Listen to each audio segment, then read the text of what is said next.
Fundo. Boa noite, Odilon, boa noite, Agostinho, Leonardo, Vitor. Odilon, você está com o livro Cerrito de Ouro, a Coxilha, e-book, né? Lançando em formato e-book exclusivamente, até porque é um calhamaço, né? Eu gostaria que tu falasse um pouquinho para nós sobre o conteúdo do livro Cerrito de Ouro, a Coxilha. Vamos mostrar. Boa noite aqui a todos. É um prazer participar dessa entrevista aqui na 27ª Feira do Livro, para falar um pouquinho do meu último livro, que é intitulado Cerrito do Ouro, a Coxilha. É um trabalho muito extenso que atingiu 530 páginas. Então, devido ao seu alto custo de impressão, resolvemos, junto com o Projeto Passo Fundo, a realizar um e-book. Está pronto, está à venda aqui na nossa Feira do Livro. É este aqui. O que fala o Cerrito do Ouro? O Cerrito do Ouro é uma localidade no interior. Cerrito do Ouro é o lugar onde eu nasci, lá no município de São Cepé. E de lá eu fui transportado pela minha família até o distrito de Coxilha naquele tempo. Hoje é município. E eu vivi ali de 44 a 54. Então eu guardo as minhas memórias e transmito neste e-book agora todas elas. E aí entra causas de família, crônicas, história regional de Coxilha. E para coroar todo esse trabalho, ainda por cima inventei de fazer uma pesquisa no Jornal O Nacional de 44 a 54, para comprovar tudo aquilo que eu vi na minha infância. Que você estava falando. Que eu fui testemunha ocular. Na verdade, você conta uma história de um período da sua vida. Exatamente. Na primeira parte, você conta sob os teus olhos. Exatamente. E depois você faz uma pesquisa histórica para comprovar isso. Ele é um trabalho de fôlego que vai servir para outros historiadores se basearem durante esse período que Coxilha foi a capital estadual da madeira, né? Nós tínhamos 11 madeireiras ali em Coxilha. E um dado interessante: todas as famílias de origem judaica radicadas em Passo Fundo ou na Grande Passo Fundo hoje são expoentes no cenário financeiro e muitos começaram ali em Coxilha. Exatamente. O período que abrange esse teu 44 a 54. 44 a 54. Exatamente. Então ele é um livro que mistura um pouco ficção e realidade. Bastante realidade. Realidade. Mas a gente ficção sabe que quando você conta uma ficção, você sempre acaba colocando um pouco. Você conta uma realidade, você bota um pouco de ficção, né? Aí é nas crônicas ali, nos causos do meu avô. Aí eu tinha que colocar alguma coisa né, para apimentar a minha história, né? Tá certo. Mas em resumo é isso aí. Agostinho, tu produzes a larga já há algum tempo, escreve já há algum tempo. Diz que o diabo é esperto, não é porque é muito esperto, é porque é velho mesmo. É porque é velho. Então eu tenho me dedicado basicamente à história regional, né? Na questão acadêmica e a questão do envelhecimento. São duas fontes de inspiração. Acadêmica, em primeiro lugar, né? Como por exemplo o escrito sobre linha divisa, a história da universidade, a história da diocese de Passo Fundo, pedagogia seminarística, que são obras acadêmicas. E a partir das obras acadêmicas, né, e é claro também envelhecimento, minha tese de doutorado sobre envelhecimento humano e identidade existencial. Então, basicamente, os livros de ficção têm como base essa produção acadêmica. E em e-books você está com 4 livros, né? Que estão retratados aí, mas na verdade já são 10 livros, né, em e-book, como por exemplo, A Noite, né, A Cuidadora, o Santo e a Solidão. Então, além desses que estão são aqui, mais seis já estão em e-book, junto ao projeto Passo Fundo, né? Eu acho que realmente... É bom que você ressalte, porque essa iniciativa é uma iniciativa... Passofundense, né? Passofundense, e é interessante porque ela faz um resgate não só dos livros, dos autores que estão aqui escrevendo, mas também de autores que já não estão mais entre nós. E é Gabriel impressionante essa produção que está sendo feita e trazendo novamente, disponibilizando para toda uma população livros que já não tem mais impressão. Sim, Né? sim. Por exemplo, o livro de Cafrune está sendo resgatado, né? Mas nós temos agora também a opção do livro sob demanda, Tem que é uma essa novidade questão também muito do projeto grande, quer Passo dizer, Fundo. não é só baixar, como também pode encomendar o livro para que tenha ele impresso. Sim, você pode então ter o acesso ao livro em meio eletrônico, ou você encomendá-lo e você receber Na sua casa, esse né? mesmo livro impresso. Né? Isso é uma coisa extraordinária mesmo. Agostinho, eu gostaria que tu falasse um pouquinho sobre esses teus 4 livros aqui. Frutos de Inverno, inicialmente, Para Onde Vão Nossas Casas, Os Cavalos de São Marcos. Eu vou começar com os cavalos de São Marcos, né? Que é uma questão que sempre, analisando a região toda, sempre me chamou a atenção os poderes, né? As lutas pelo poder. Então eu faço uma análise desde o poder da terra, o poder literário, o poder acadêmico, as pessoas lutando para que tenham um pouco de poder. Por que Cavalos de São Marcos? É uma história muito longa, porque esses cavalos de São Marcos, nós podemos dizer que eles são emblemáticos na história da humanidade na questão do poder. Esses cavalos de bronze foram feitos 200 anos antes de Cristo na Grécia, e todos os grandes poderosos sempre quiseram tê-los. Tê-los como E símbolo eles do foram poder. parar na Catedral de São Marcos em Veneza, né?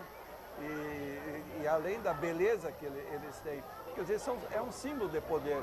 Então, realmente, a velha senhora, nesse livro, narra a história de São Marcos e como ela está vendo o poder e qual é o poder que ela pretende ter E na os vida. Cavalos de São Marcos, eles existem até hoje? Sim, existem. São- É só ir na Catedral de São Marcos São que você Marcos. encontra os 4 cavalos, entende? Em tamanho natural, entende? Muito belos, por sinal, Em entende? bronze, eles são produzidos em bronze. Em bronze. Em bronze, Em bronze. né? São magníficos. Isso foi desde Constantino, Napoleão Bonaparte, todo mundo pretendia ter Mas eles são ensaios, então? Não, Esses é um cavalos. romance. É um romance. É um romance que narra apenas A questão do os poder. cavalos. É um símbolo dessa luta pelo poder na região, né? Frutos de Inverno. No inverno, como eu já disse antes, eu trabalho muito com envelhecimento humano e é uma proposta, entende, de ficção sobre um velho desanimado, viúvo e resgatado pela neta e o provoca para a vida novamente, né? Claro, frutos de inverno, quer dizer, parece que as coisas tinham esfriado e não estão tão frias assim. Interessante. São esses 2 livros aí. Mas é um romance também. É Frutos romance. de Inverno. Com exceção, eu tenho ali um texto para além de um Para além do contrato contrato amoroso, amoroso. né? Que é um trabalho que eu faço sobre a discussão sobre a volubilidade do amor hoje, né? Tudo é provisório, né? E eu tento mostrar que realmente tem uma profundidade maior que pode acontecer para quem tem muita decisão para levar o amor a sério, vamos dizer assim. Tu achas que nesse sentido a ficção, muitas vezes, ela serve mais ao propósito de tu passar uma mensagem, tu comunicar uma ideia, do que o próprio texto acadêmico? Científico? Eu acho que sim. Porque no texto ficcional, você coloca toda a tua alma e ele é mais provocativo, né? A linguagem científica é mais impessoal, ela é mais objetiva, sendo que o texto ficcional é mais subjetivo. Poderia dizer então que teus livros são grandes metáforas sobre ideias. Sem dúvida. Quer dizer, a gente... Por trás sempre há uma ideia condutora. Realmente são temas. Eu gosto muito de o romance conter temas. Mas é claro, não defendê-los, porque eu acho que hoje o moralismo não conta mais, mas provocar uma reflexão sobre diversas realidades. E como eu disse, sempre me atraiu muito o homem regional e a questão do envelhecimento humano.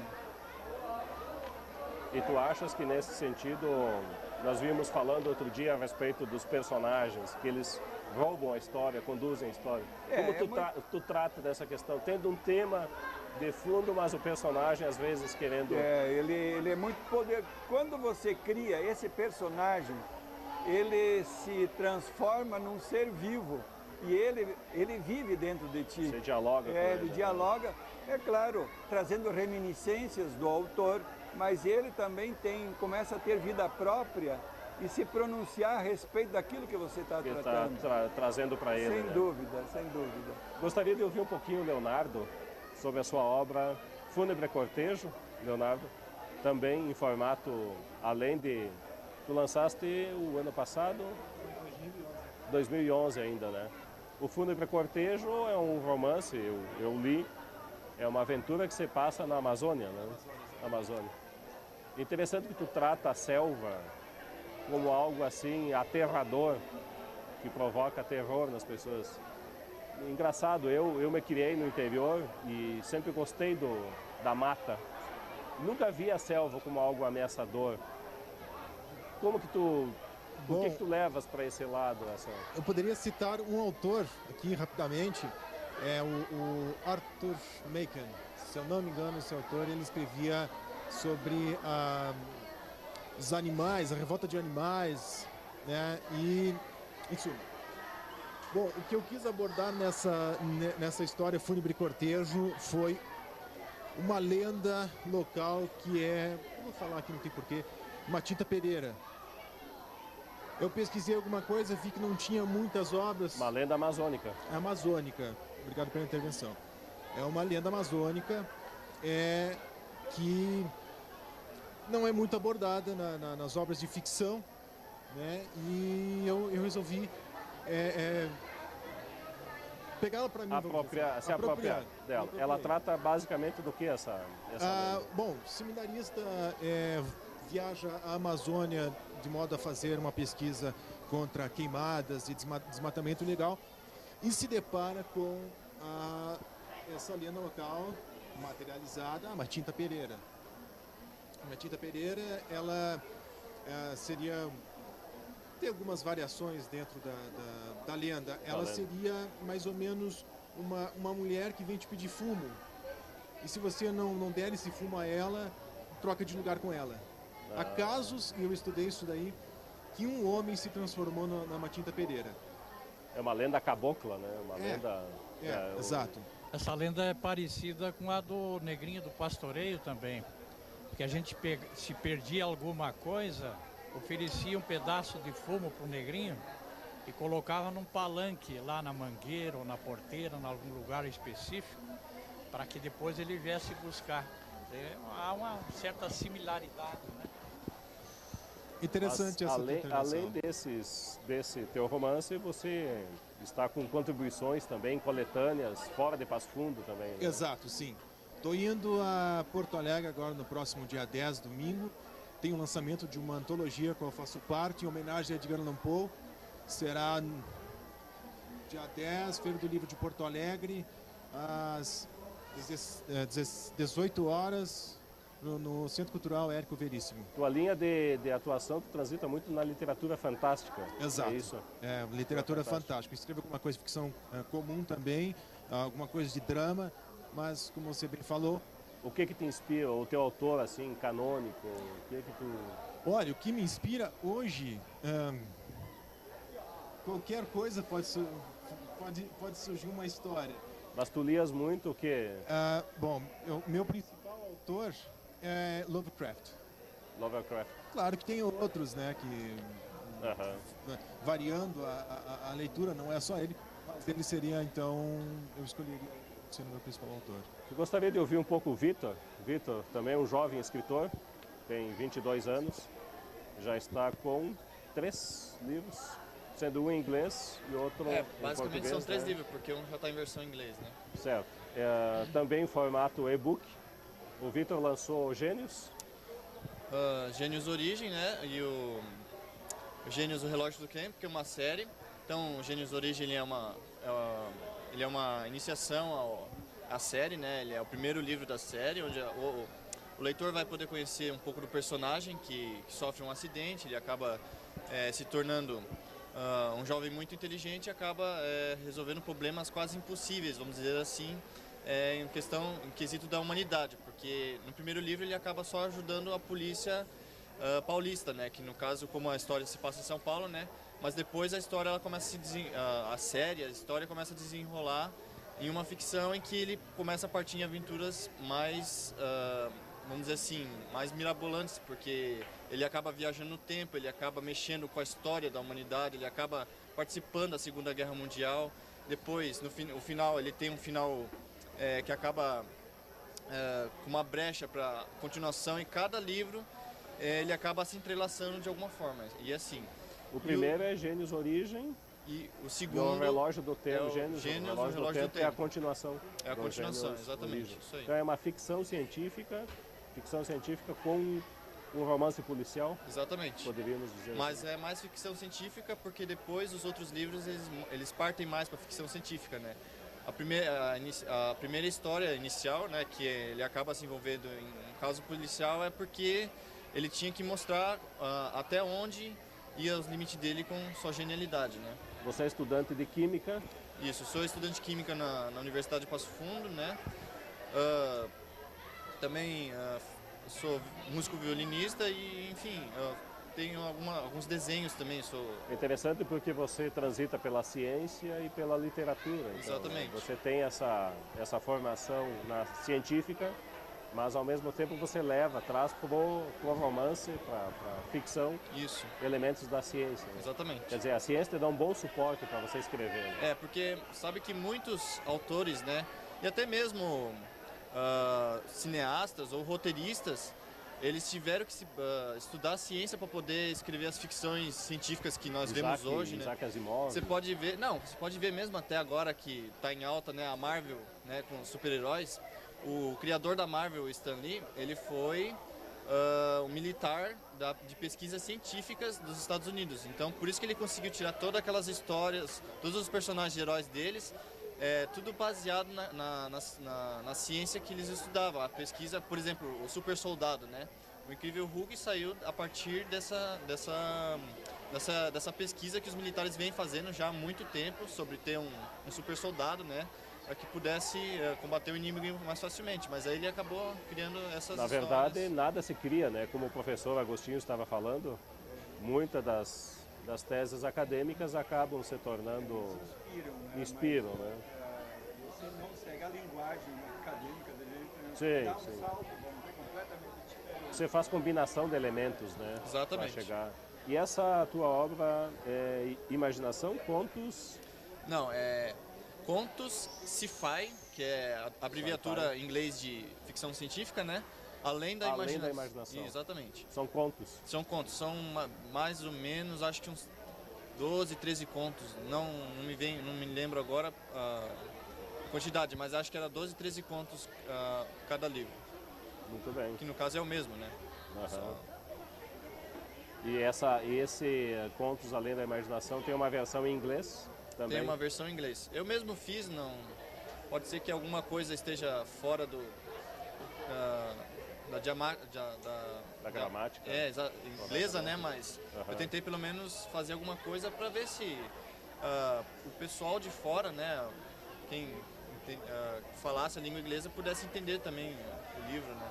É importante ressaltar que todos esses livros que nós falamos aqui, os e-books, podem ser adquiridos através do projeto Passo Fundo. Um custo bastante reduzido, R$ 5,00. Muitos deles, inclusive, de forma graciosa. Nós estamos encerrando esse bloco. No retorno, nós teremos Paulo Monteiro entrevistando o Tasca, que também está com lançamentos na Feira do Livro. Obrigado, boa noite para vocês.